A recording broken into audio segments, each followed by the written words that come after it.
Welcome to the Autonomic Healing Podcast. I'm Tom Pells.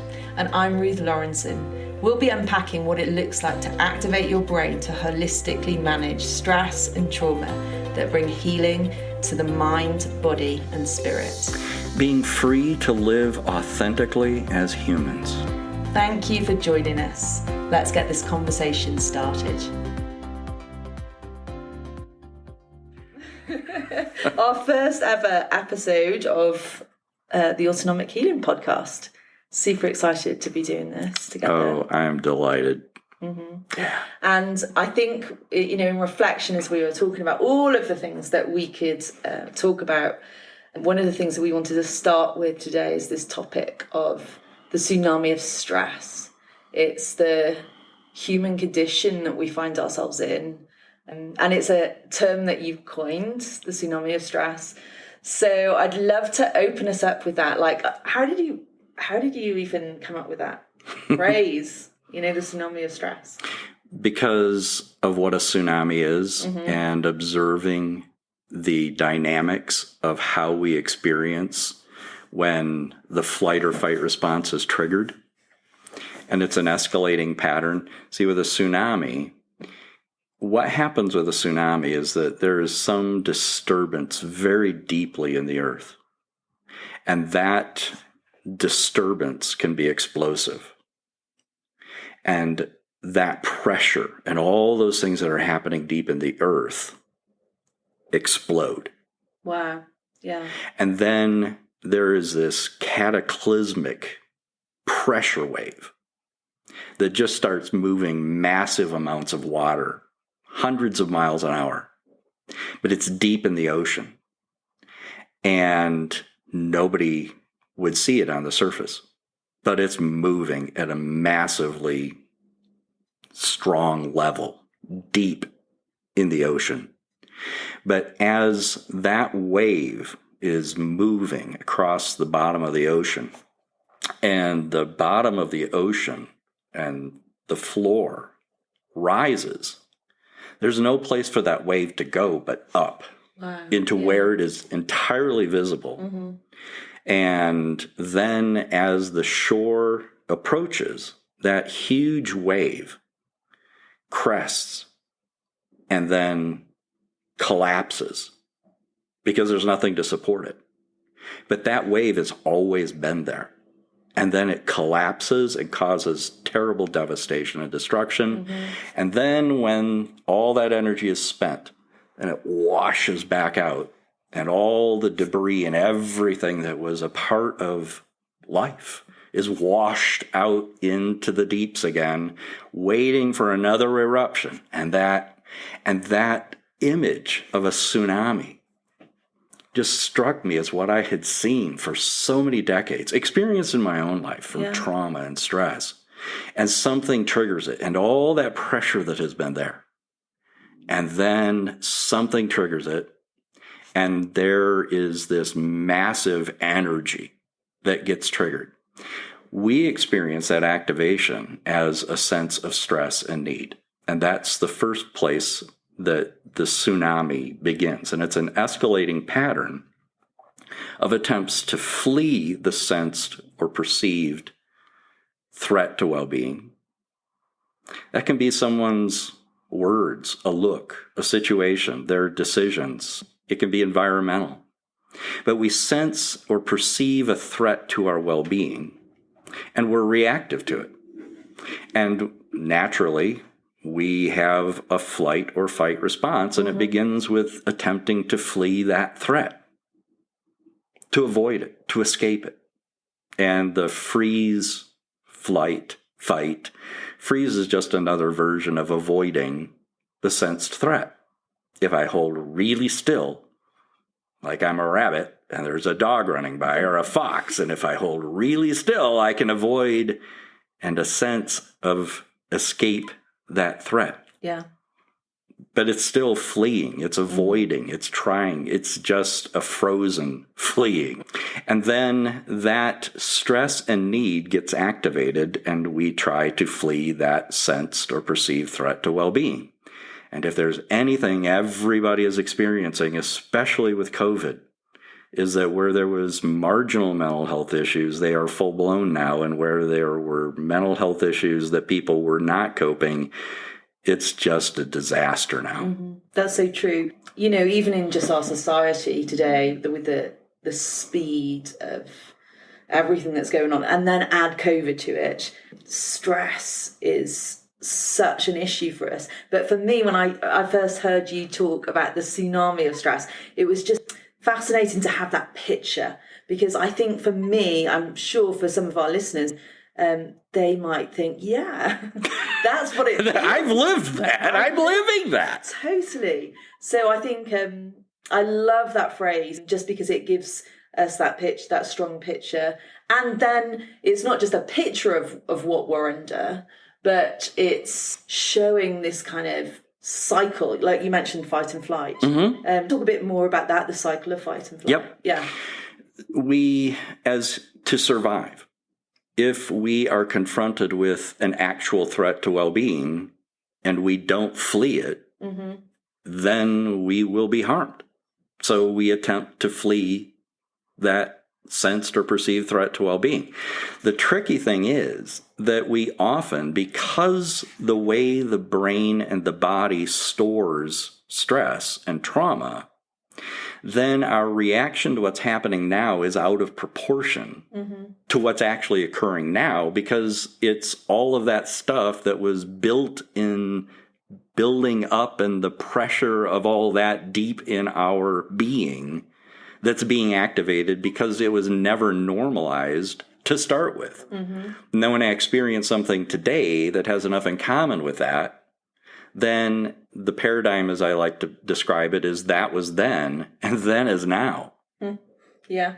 And that's why our reactivity to something occurring now can be so vastly out of proportion mm-hmm. to what's actually experiencing now, because we aren't just experiencing what's happening now, we're experiencing what happened then as well. And we may not, and often are not even conscious that we're doing that, but it gets us and it grips us. And that's the beginning of the tsunami, that triggering that release of all that pent up pressure and stress and trauma that just inhabits us in our body and mind and spirit. And so we attempt to flee that threat. And that's when we are experiencing an awareness at some level of stress and need. Yeah. And we've left a place of contentment and well-being. Mm. And so you would say that there can be all sorts of triggers in our everyday life that trigger something within us. And like you say, it could be trauma from our stories, or I guess all sorts of stuff that could just send us into that place of fleeing the threat. So that's kind of partly normal, would you say? That's typical. Typical. I reserve the word normal mm-hmm. for something healthy. We typically experience that. And in a sense, to flee the threat is normal. Mm-hmm. To escalate in the tsunami is simply typical, not normal. Mm-hmm. And so that initial sense of stress and need, which is a manifestation of a flee the threat, mm-hmm. escalates when we can't flee. It's not possible to flee. For whatever circumstances or relational issues or whatever it is, we can't flee the threat. Then the stress and need escalates into a sense of distress and discontent. Mm. So the stress in the escalation becomes distress, and the need becomes a sense of discontent. Now, we're not happy campers, and we are not content with what's happening in our life. And so with that discontent and distress, we attempt to fight the threat. And so is that a different stage? Yep. Yeah. That's the second stage. So the first thing we do is flee it, and then when that doesn't work, we start to fight it. Yes. Okay. And the fleeing is manifested in the sense of stress and need. The fighting is where we express the distress and discontent. Now we're grumpy or touchy or irritable or argumentative or something, mm-hmm. but we're not content. We don't have a sense of well-being. Then if that fight response and the expression of distress and discontent doesn't have the desired result, which is to not have that threat be present and continuing to affect us, then it escalates again. And now we're into a third stage.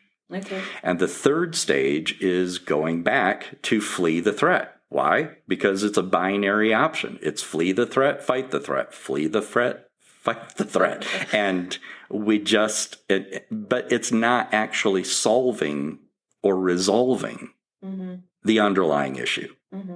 It's just reactive to it. And so in the third stage, we attempt to, with the flee the threat, we avoid and isolate.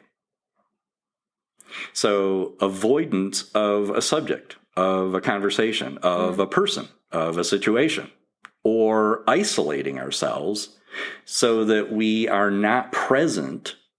And that can be physically present, it can be emotionally present, it can be relationally present. So we are not present where that threat is affecting us. So we avoid and isolate in an attempt to flee the threat. But as I like to say, what we don't deal with doesn't improve, it gets worse. And so trying to avoid and isolate from whatever that issue is, it just makes it worse. And then as the situation, relationship, situation, whatever it is, worsens, then it escalates into a fourth stage in this tsunami. And picture the wave building. The shore is coming into view. The floor of the sea bottom is shallower. And now this wave is beginning to erupt. And it's now beginning to move toward a crest. The wave is getting bigger in this tsunami.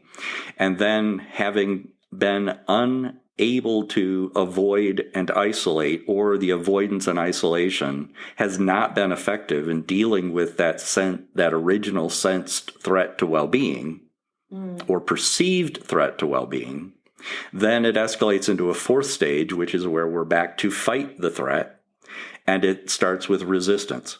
And this is a fight the threat. Resistance is, I don't want to deal with this. And I'm resistant to talking about it, having that conversation, going there, dealing with it. And I'm resistant to it.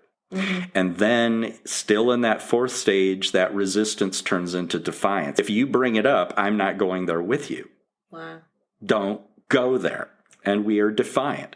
And that can be a passive defiance. It can be an aggressive defiance, but it's a defiance. I'm not willing to, and I don't want to go there because I don't have a way to deal with it to start with. So why would I go there? And I don't believe this is going to have a positive outcome. So I'm not going to do that. And then the resistance and defiance escalates into anger. And anger can show up in all sorts of different ways. It can be an outright explosive, I'm angry and I'm not going to take it anymore. Or it can be, I'm just not talking. I'm shutting down. The silence, Yep. But I'm pissed and I'm angry, but I'm not going to admit that. And I'm going to put on this really nice face, but I am real passive aggressive right now. And we are not communicating because I'm mad. Or it may be an entirely internalized, and we get angry at ourselves. And it's not even the other person that we're angry with. And they're going, what? I don't get it. But you seem really angry. But you don't seem to be angry at me. No, I'm really angry at myself. But it's anger. And the resistance and defiance and anger then escalates in this fourth stage to not being assertive.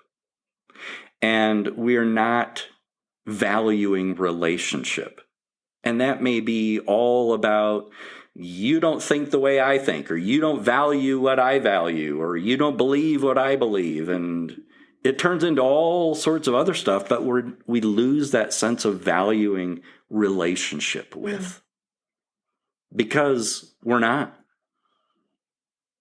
And that's that fourth stage of resistance, defiance, anger, and aggression, which expresses a fight response. And usually things will go downhill from there. I can imagine it feels exhausting just to do the 4 stages, but there's more. Yes, because at that stage, we just want to feel good. We feel like crap. And we don't like the way we feel. We don't like the way the relationship is, and we just want to feel good. And then this fifth stage comes along where we're back to fleeing, and we just want to feel good. And what will make us feel good? And that's where maladaptive coping comes in. And we try to just feel good, which doesn't resolve the issue. It might be food. It might be drugs. It might be sex. It might be status. It might be position. It might be whatever floats your boat. But it makes you feel good. And in acting out on that feel good, we harm ourselves and others. Yeah. I can imagine during COVID, that was a stage that many people hit. I know that there's a number of statistics around, how much people drank during COVID, or, all of these coping mechanisms. But it's interesting hearing you describe the stages. And when you say about that stage, I feel like, wow, it's easy to see where not only other people, but myself and I'm sure you and have been in different spaces. I'm not an exception to it. We just have ways to deal with it that are effective or not. Yeah.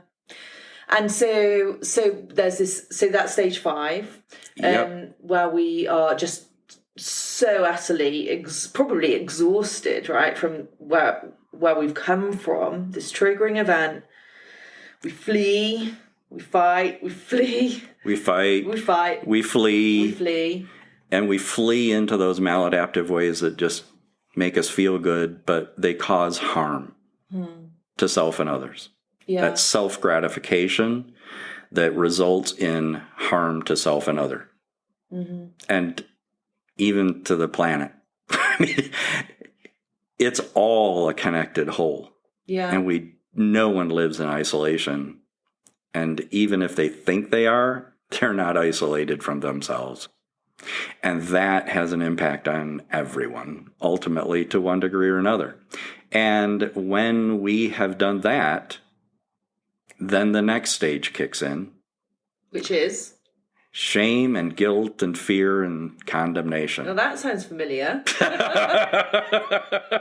I have harmed myself and others. Yeah. I did unhealthy things, and I know that. What do I do with that? Well, because of those underlying pressures and dynamics, taking responsibility might be a bridge too far. Yeah. To empathize and appreciate and take responsibility for the impact, that might be too much. But having caused harm to ourselves and others, we naturally feel a sense of shame. What are people going to think? What do I think? And guilt. That sense of the wrongness of the harm. Shame, guilt, and fear.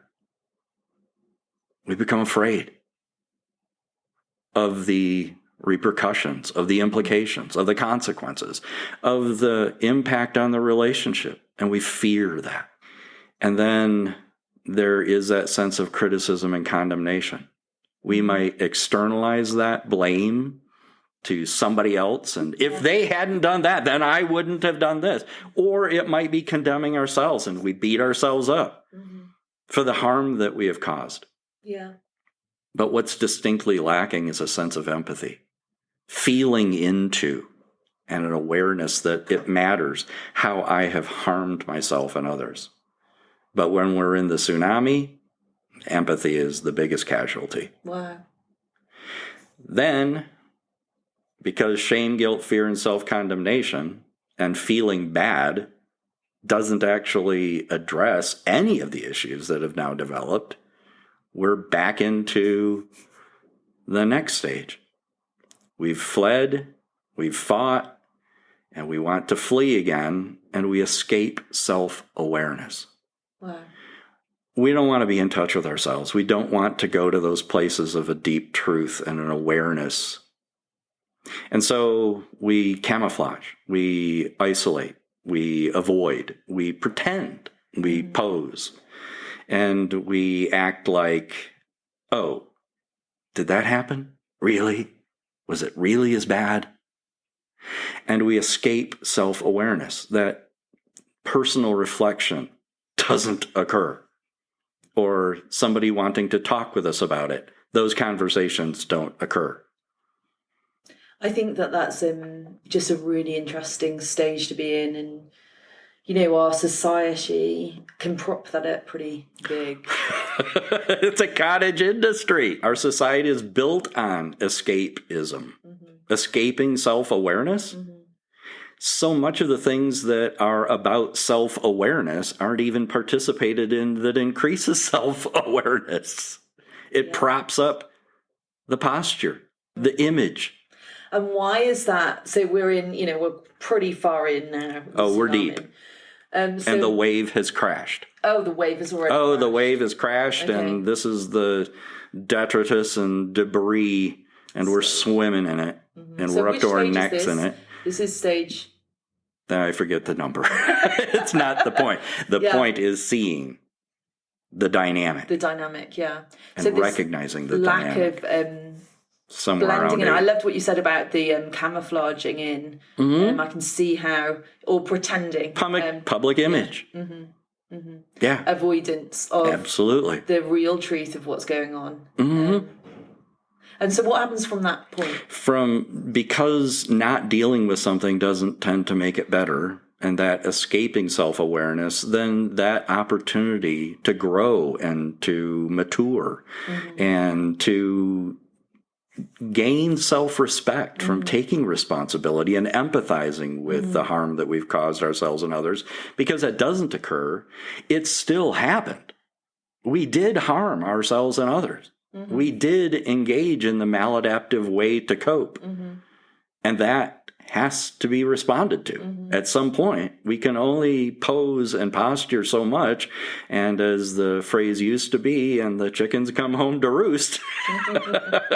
And there are a lot of cracked eggs. Yeah. And we get into the next stage where we are attempting, again, flee and fight. And it's about that. And we apologize. I'm sorry. I didn't mean it. It's going to be different next time. I am a changed person. I've learned from that. Or I don't have anything to say. I don't know what to say. It's just an uncomfortable moment. And the idea in it is to apologize, to feel bad, to say I'm sorry. But all it is trying to feel bad enough for long enough. And we just can't feel bad enough for long enough and not take responsibility for the harm. Yeah. But, as is so often rewarded and reinforced, oh, I understand. I'm going to be the bigger person. You screwed my life over. I forgive you. Or I can see that you felt bad enough for long enough. Happens to kids all the time with parenting. You, young man, go to your room, and when you can feel bad enough for long enough about what you have done to your sibling, then you can come out. And what does the child do? They go into their room, and one of two things happens. Never going to believe me if I come right back out. I gotta look like I care. But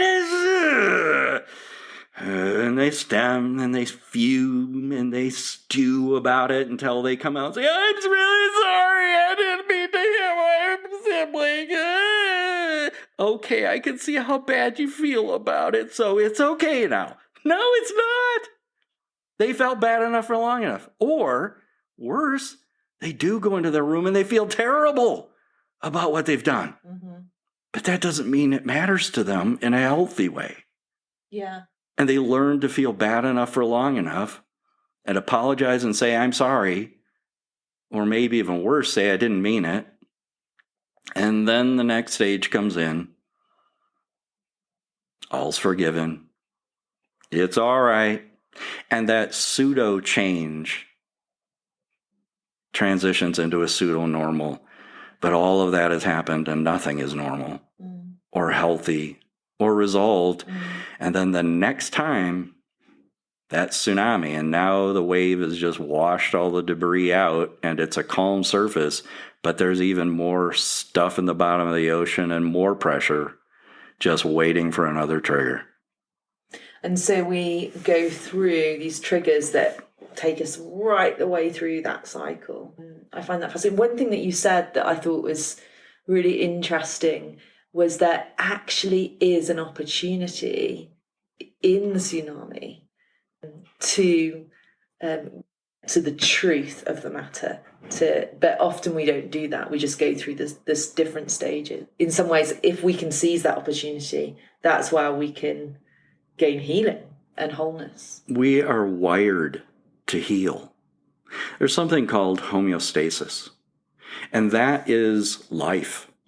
Homeostasis is what happens in organisms, and humans are very advanced organisms, but it's still the same thing. That when there is change, when there is a disruption, we are wired neurologically, biologically, I think spiritually, to adapt, to change, to adjust. If it gets really cold, your body adjusts in very complex ways to optimize and normalize function. That core temperature wants to stay at 98.6 or whatever is normal for that person. That's homeostasis. When and I'm talking about the autonomic nervous system, the most fundamental aspects of our neurobiology, and the sympathetic nervous system is all about flight and fight, and it's reactive to that. What's supposed to happen normally doesn't typically happen. And that flight or fight doesn't get into the parasympathetic relax and recover. It just stays to one degree in the on position of flight or fight, and each successive escalation occurs. And then without that parasympathetic relax and recover, which is homeostatic, that's supposed to be what happens, but it doesn't. And the body maintains that legacy of stress and trauma, and we're reactive to anything that occurs enough in common with it. We may not even be aware of why or what it is that's deep in that pressure in the core of our being that's being activated and explosive, which just makes the stress even worse and accentuates our sense of the threat in it.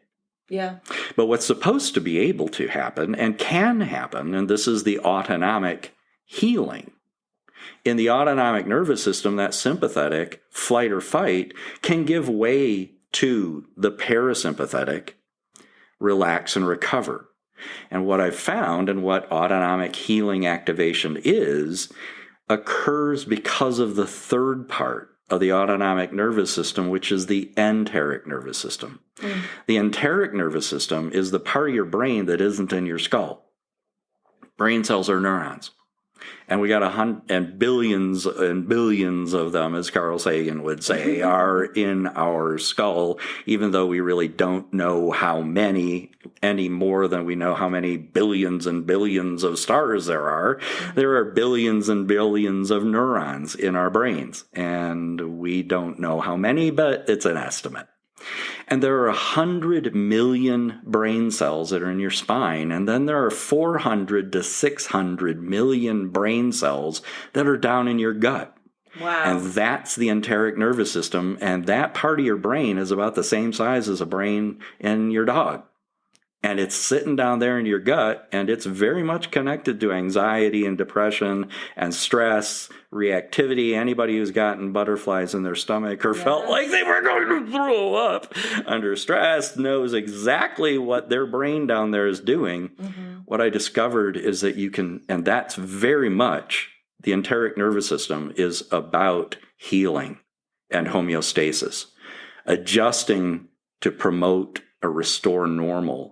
Not typical, normal. And I like to describe the enteric nervous system as the survive and thrive, but we mostly are just surviving. But we can thrive. And then that tsunami can be intervened. Yes. And we can heal and restore normal response rather than reactivity to the sensed or perceived threat.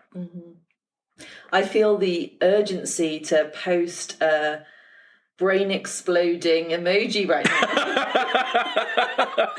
You've just like blown my mind.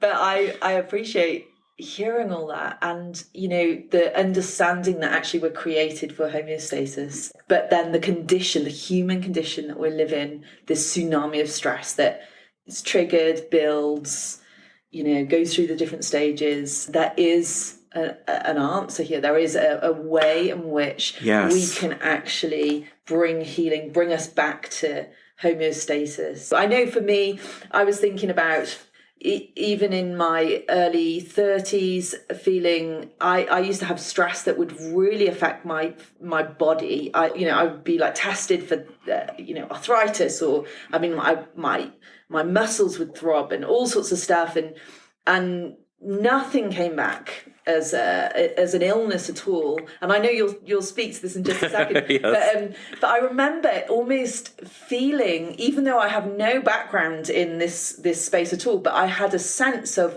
I'm stuck in, my words at the time were, I'm stuck in a perpetual flight and fight cycle, and I don't know how to get out. And I could sense its impact on my body. And so since, obviously doing autonomic healing with you, I've been able to really have that healed. And so I think that is the spectacular notion of homeostasis, the normal place that we're meant to be. And actually, we don't have to live in the tsunami of stress. Will we? Of course, we will. Inevitably. Yeah, we'll encounter it because we live in the world. Yes. With COVID. But we don't. We have tools to help us. I know one of the things that you said to me in the past is knowing about the tsunami of stress, and then obviously autonomic healing activation. One of the questions you've said before is, where are you in the tsunami of stress? I found that so helpful, because just to know where I'm at allows me to kind of activate that healing. Do you want to talk about more about that question? Because I know you've unpacked that with me a bit before. Yes. If I can recognize what is occurring and what I'm experiencing, it changes my simply experiencing it and it continuing to escalate. I can then directly intervene and alter the trajectory of that. I can literally say, stop. Yeah. I know where this is going to go. I don't want to go there. I don't have to go there. And with autonomic healing activation, being able to activate that normalizing function allows the stress and need to transition into relax and recover because of the agency of the survive and thrive part of the brain. And then, so for example, when I teach people in the initial session of autonomic healing activation, and it's a somatic treatment. It is not a conscious processing, thinking and talking our way through. It's just letting the brain and body normalize stress and trauma. I have people rate their sense of stress, anxiety, depression, and anger, the four horsemen of the stress apocalypse, as I like to refer to it, on a scale of 1 to 10, or 0 to 10. 0 is none. 10 is most severe, and they rate their sense of stress, anxiety, depression, and anger on that. And for 98 or 99 out of 100, because there's always 1 or 2 that won't cooperate with what their own brain wants to do, but for those 98 or 99, when they finish the session, the average for 85 or 90% of the people is 4 to 6 hours. And in that time, their brain has been able to normalize that. And that's reflected when I ask them to rate their stress, anxiety, depression, anger, then it's 0. Wow. Which seems too good to be true. And I've heard that so many times. Yes. But it's simply the way the brain and body work. We didn't know it had a switch. I mean, that is the great news. It's life-saving. Because the tsunami of stress is there. It's just a reality. It's a reality we live in, and it, goodness knows what will happen in the next 5 years, but there's always triggers. So that can't change, but what can change is knowing how to stop it at any point in time. I think that's absolutely like amazing news. I know we're going to speak more about autonomic healing as we go forward, but we just wanted to kind of really center on the reason, the need for it, really, the reason, which is the tsunami of stress. What would you say to anyone kind of experiencing the tsunami of stress? Like, what would you say the first step is? I would say that there is hope, because that is the biggest casualty when we have experienced life from a perspective of stress, chronic stress and trauma. And hope is the casualty. There just doesn't seem to be a way. I can't tell you the number of hundreds of people who I have, and I'm up to about 900 people now with autonomic healing activation. Wow. With the same results consistently. It's hope that there is a way for the brain and body to restore normal function. We just didn't know there was a switch on it and we could turn it on. And to then begin to intervene in ways that really do make a difference. So many of, I would say the vast majority of things that human beings have, with great ingenuity and wonderful intent, have created, have been efforts in the medical and mental health communities to try to replicate or support homeostasis. Yes. That's what it is. 80+% of medical health issues are related to stress and trauma. And I would say 100% of mental health issues are about stress and trauma. And this escalating tsunami of stress that keeps getting repeated over and over and over again. And then the stress of trying to find things that help that don't, or they help some, but they don't fundamentally change things. And to be able to normalize that. Yeah. I remember for myself just putting a lot of work in the therapy space and doing some great stuff. Like you said, some really great stuff, story work.